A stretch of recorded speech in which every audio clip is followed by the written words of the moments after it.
tersangka Mas Roy dan kawan-kawan kan keberatan juga. Tidak profesional. Nah, sekarang saya tantang. Mereka tersangka kenapa tidak? Kenapa tidak buat laporan pada peradilan? Kalian sering mengatakan itu sudah Anda pengacara. Kita mau bahas soal hukum. P21 itu tidak bisa berbasis pada desakan pelapor. Kata-kata. Ada kembali diinterupsi pemirsa, surat SP3 Rizwan sudah ada di tangan Bang Andi. Bang, mungkin Anda bisa tunjukkan atau mungkin bacakan sedikit saja, Bang. Ya, jadi ini tertanggal itu 14 April, ya. Surat penghentian penyidikan SP3 ini memutuskan menghentikan penyidikan terhadap tersangka Rizwan Asuransi Nipar, ya, dalam laporan polisi A, B, C, D dan sebagainya. Kemudian panjang kalau kita baca, ya. Yang ketiga ini dalam hal tersangka dilakukan penahanan agar segera dikeluarkan dan terhadap benda sitaan dikembalikan kepada yang berhak atau dapat dimusnahkan oleh penyidik dengan membuat berita acara pemusnahan barang bukti. Surat ketetapan ini berlaku sejak tanggal ditetapkan 14 April 2026. Tanda tangan Kombes Iman Imanuddin, ya, Komisaris Besar Polisi. Interupsi Mbak, ya, interupsi. Baik, saya mau minta apa gimana? Sebentar, ini menarik ini. Coba tadi poin 2-nya ada putusan atau apa ya istilahnya ada diktum di SP3 itu bahwa terhadap tersangka yang sudah dilakukan penahanan harus dikeluarkan. Ada bunyi seperti itu ya Bang Andi tadi dibacain. Nah, ini kan bukan artinya sesuatu yang ini. Enggak. Saya mau dengar tadi benar kan? Sebentar, tapi terkait dengan statement yang disampaikan dari pihak Mas Roy tidak sah, itu apa yang tidak sah? Kalau tersangka ya dilakukan penahanan segera dikeluarkan. Kalau mana ada kalau dalam hal tersangka dilakukan penahanan agar segera dikeluarkan. Oke ya. Gitu. Saya tanggapi dulu ya. Kalau ditahan. Saya tanggapi dulu ya, menarik. Silakan Mas Haji. SP3 itu adalah produk Polda Metro Jaya atau produk penyidik untuk menghentikan suatu perkara pidana. Basisnya apa? Basisnya adalah pasal 24 KUHP yang baru. Ya. Kalau di pasal 103 KUHP yang lama, penghentian penyidikan berdasarkan SP3 itu cuma 3 alasannya. Ya, alasannya limitatif berdasarkan KUHP yang lama. Pertama adalah kurang bukti, kedua bukan peristiwa pidana, dan yang ketiga dihentikan karena kepentingan hukum atau karena alasan hukum. Berdasarkan pasal 24 KUHP yang baru, penghentian penyidikan diperluas oleh pembuat undang-undang.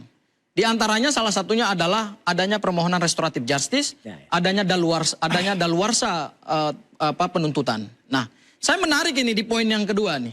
Terhadap tersangka yang sudah dilakukan penahanan harus dikeluarkan. Loh, kenapa bunyinya kok bisa seperti itu? Kan bunyinya tidak relevan. Apa yang karena para tersangka itu tidak pernah dilakukan penahanan. Kenapa ada diktum bahwa terhadap tersangka yang dilakukan penahanan harus dikeluarkan? Loh, ini produk hukum Polda Metro Jaya, itu diktum itu diktum. Harusnya menghentikan saja peristiwa perkara pidana ini, kemudian terhadap hak-hak tersangka dipulihkan gitu. Itu cukup. Kenapa harus ada kata-kata seperti itu? Wah, ini menunjukkan bahwa ini menunjukkan bahwa desain produk hukum itu tidak dilakukan secara profesional. Artinya tidak dilakukan secara faktual hukum. Kita bicara faktual hukum. Ya, faktual hukum itu artinya terhadap penghentian suatu perkara pidana, maka peristiwa pidana itu harus dilihat dilakukan penahanan apa enggak terhadap tersangka. Kalau memang tidak dilakukan penahanan, ya enggak perlu ada diktum itu karena memang tidak pernah kalau masih surat perintah penangkapan dan surat penetapan penahanan. Enggak pernah ada itu. Oke, saya mau dengar dari Bang Rasman. Begini, Adinda. Saya mau dengar dari Bang Rasman. Kita begini ya, kalau itu sudah menjadi sebuah redaksi yang menjadi acuan bagi semua, tidak salah kalau itu disampaikan, ya tidak ada masalah. Ditahan atau tidak ditahan tidak ada masalah. Yang paling penting bahwa penyidik melihat dasar-dasar syarat-syarat untuk restoratif justice dan diterbitkannya sebuah surat SP3 maka berlaku. SP3 dimaksud. Nah, sekarang pertanyaan berikutnya, kan teman-teman saya ini Mas Roy, Linda Gofur dan kawan-kawan selalu mengatakan bahwa SP3-nya tidak sah. Kemudian ijazah Pak Jokowi palsu. Tersangkanya tidak sah. Kan berkali-kali saya bilang, di mana ranahnya? Di mana aslinya SP3 pun boleh dilakukan pra-peradilan. Nah, itu kita tantang pra-peradilan. Kita tantang tersangka tidak juga dilakukan. Itu gitu. Jadi kita kalau debat di ruang publik seperti ini, yang ada rakyat makin rancu. Makanya saya mendukung pernyataan Pak Jokowi kemarin. Sebentar, Pak Jokowi mengatakan, ada yang menarik. Pak Jokowi mengatakan beliau meminta agar segera kejaksaan memproses dan mem-P21 perkara ini untuk segera disidangkan di pengadilan. Ini adalah hal yang maju dari Pak Jokowi. Sehingga kami mendorong agar Kejaksaan Agung lewat Kejaksaan Tinggi DKI yang memeriksa perkara ini agar segera dilimpahkan dan bersidang di pengadilan. Sehingga bisa dilihat Interupsi. Kalau kecacatan formil seperti ini dibenarkan, kami tidak melihat bahwa SP3 ini tidak punya dasar hukum. Kan saya katakan punya dasar hukum. Iya, kalau ada kecacatan bawa ke pra-peradilan, Adinda. Abang baca dulu. Ketentuan tentang pra-peradilan terhadap SP3 itu hanya bisa diajukan oleh pihak yang berperkara. Begini. Pelapor. Kami tidak punya legal standing. Begini. Jangan membenarkan suatu kesalahan prosedur hukum dengan membangun satu narasi bahwa bawa saja ke peradilan. Bawa saja ke peradilan. Penetapan tersangka keberatan nggak kalian? Gofur. Penetapan tersangka Mas Roy dan kawan-kawan kan keberatan juga. Tidak profesional. Sekarang saya tantang. Mereka tersangka kenapa tidak? Kenapa tidak buat laporan peradilan mereka ini gitu loh. Ini yang ditantang. Jadi gini. Gini. Saya hanya mau mengatakan begini. Kalian ya. Itu yang pertama. Dari mereka nih. Sebentar. Ada hal yang menarik begini. Poinnya Bang Sangaji. Kalau permintaan Pak Joko Widodo segera mem-P21-kan perkara ini, saya kira juga itu menggambarkan bahwa Pak Jokowi sebagai mantan presiden tidak patuh terhadap hukum. Iya. Baik, terima kasih. Sebentar, saya akan jawab buat apa. P21 itu bagian dari proses persidangan.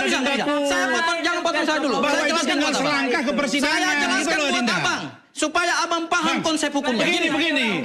Gofur, jangan ajari saya tentang konsep hukum. Yang saya mau katakan adalah, Adindaku, kalau sudah P21, artinya tinggal masuk pintu persidangan itu. Kita tunggu sekarang. Kalian selalu, begini. Kalian selalu menganggap bahwa ketika sesuatu melemahkan kalian, maka kalian diam. Contoh. Sidang sistem resmi, kalian gagal kan? Kalian tidak bersuara. Coba tadi kalau itu dibenarkan. Silakan. Itu yang saya lihat bahwa kedatangan kalian ke DPR tadi itu hanya bagian dari upaya mencari simpati publik. Publik sudah sangat tahu. Baik. Bang, mainkan orang kita mau tanggapi dulu terkait dengan tadi pra-peradilan yang ada sekarang. Saya sudah bilang. Aku bantah. Mbak ya sebentar. Coba pra-peradilan. Aku bantah ya. Aku bantah dengan Silakan Bang Sangaji. Coba. Aku bantah dengan penalaran hukum yang logis. Coba. Kewenangan menetapkan P21 itu kewenangan absolut kejaksaan. Yes. Tidak bisa dipengaruhi oleh siapapun. Emang Pak Jokowi mempengaruhi? Tadi bilang Mendesak. Saya saja sering. Sebentar Bang Rasman. Baik Bang Rasman, sebentar. Pak Jokowi mendesak. Tidak ada yang amnesia di sini. Anda sering nggak mengatakan mendesak? Kamu bilang mendesak agar Polda Metro Jaya. Baik. Kalian sering mengatakan itu. Anda pengacara. Mendesak. Kita mau bahas soal hukum. P21 itu tidak bisa berbasis pada desakan pelapor. Kata-kata yang di luar kewenangan kalian anggap orang salah. Berdasarkan Pak Jokowi tidak salah mengatakan mendesak. Saya sering. Saya minta desak. Saya mendesak agar kejaksaan, KPK, polisi. Menurut Anda itu tidak apa-apa. Tidak ada masalah. Baik, silakan Bang Sangaji. Sedikit saja. Silakan pertanyaannya. Sebentar Bang. Aduh, kita ini udah capek. Baik Mas Roy sebentar. Mas Roy. Baik, bersidang dan lain sebagainya. Kalau tidak kita tidak bisa mendengar pertanyaannya. Silakan Mas Roy. Jelaskan kepada publik Saya bilang apa itu P21 dan basis P21 itu dari apa? Coba jelaskan kepada publik. Oke, jadi Adinda, saya ingatkan ya. Pasalnya pasal Minggu lalu, bentar dulu. Jangan diinterupsi dulu. Silakan. Gofur ini nonton. Silakan Bang Rasman jawab. Ini juga. Adindaku. Anda tidak usah merasa paling pintar, paling hebat. Kita ini bodoh semua. Mas Sangaji sebentar dijelaskan dulu. Itu adalah ketika dinyatakan berkas perkara lengkap.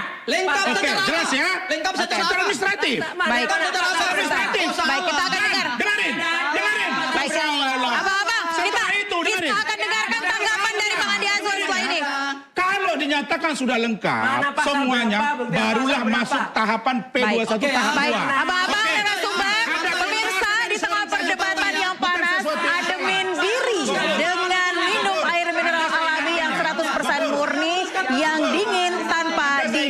Kita akan jeda dulu sejenak, tetaplah di Diskusi.